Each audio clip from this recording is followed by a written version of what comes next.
একটা ভালোবাসার জিনিস যদি হারিয়ে যায় তাহলে মনটা যে কতটা খারাপ হয় তোমাদের বলে বোঝাতে পারবো না। স্নান করে টাওয়েলটা মেলছিলাম, তখনই দেখলাম কলিং বেলের আওয়াজ।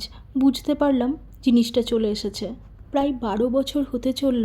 চাকুর ধার কমে গেলেও আমার পিলারের ধার কিন্তু আজ পর্যন্ত কমেনি। যখন মানুষের সাথে প্রথম গুয়াহাটিতে সংসার পেতেছিলাম তখনই নতুন সংসারে ওটাও আমাকে কিনে দিয়েছিল। তারপর থেকে কন্টিনিউয়াস কাল পর্যন্ত ওটা আমি ব্যবহার করেছি, কিন্তু মনে হয় ভুলবশত সবজির খোসা ফেলতে গিয়ে ওটার সাথে পিলারটাকেও আমি ডাস্টবিনে ফেলে দিয়েছি। তাই একটা নতুন স্টিলের পিলার অর্ডার করেছিলাম। জিনিসটা তুচ্ছ মনে হলেও ওটার দাম আমার কাছে অনেকখানি। আর যেহেতু বটির ব্যবহার আমার একদমই নেই, সেই জন্য আমার একটু শক্তপোক্ত পিলারেরই প্রয়োজন। তাছাড়া আমার সংসারের জিনিসের নয় ছয় খুব কম হয়। শনিবার ছুটির দিন হলেও মানুষকে আজ একটু বেরোতে হয়েছে। আসলে মানুষের ল্যাপটপটা বেশ একটু সমস্যা করছে। লাঞ্চের আগেই ফিরে আসবে। আজ দুপুরের একদম সিম্পল মেনু আমাদের ডিমের ঝোল আর ভাত। গতকালকেই কিছু ডিম এনে রেখেছি। তা সত্ত্বেও মানুষের আবদার সে নাকি হলুদ কুসুমের ডিম খাবে। এগোসের এই ডিমের কুসুমগুলো বেশ কমলাটে হলুদ, আর সাধারণ ডিমের থেকে টেস্টও অনেকটা বেশি। ডিমের ঝোলটা আলু আর পটল দিয়ে খুবই সামান্য তেলে রান্না করব। জানো তো, আজকাল আমার ফ্যামিলিতে নাম ছড়িয়ে গেছে আমি কিভাবে অল্প তেলে বা বিনা তেলে রান্না করি। বেশ ভালো লাগে। তাছাড়া আজকাল কষিয়ে রান্না করলেও মানুষ ঠিক বিশ্বাসই করতে চায় না।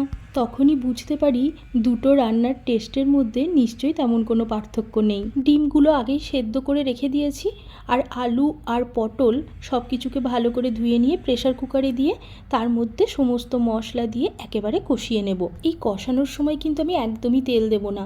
আসলে এর মধ্যে আমি আদা, পেঁয়াজ, রসুন, টমেটো আর তার সাথে সামান্য দইও অ্যাড করেছি। কাঁচা লঙ্কা দিয়েই করবো পুরো রান্নাটা।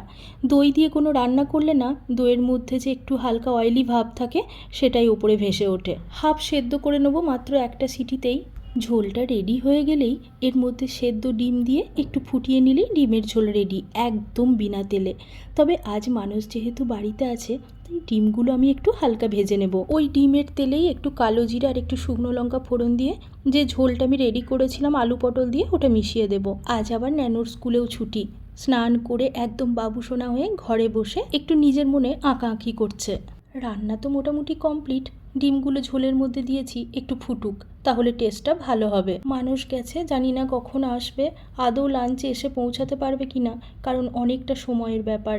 আর গেছে বেশ অনেকটা দূরে। গতকাল সারা রাত্রি বৃষ্টি হয়েছে, তাও আজকে এতটাই গরম করছে, কাজ করতে গেলে পুরো ঘেমে যাচ্ছি। এইমাত্র মানুষ ফোন করে বলল আর মাত্র 15-20 মিনিটের মধ্যেই আমি বাড়ি ঢুকে যাব।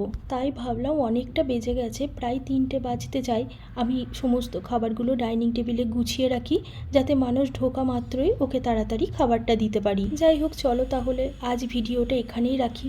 ভিডিওটা কেমন লাগলো অবশ্যই জানিও, আর খুব তাড়াতাড়ি ফিরে আসবো অন্য ভিডিও নিয়ে।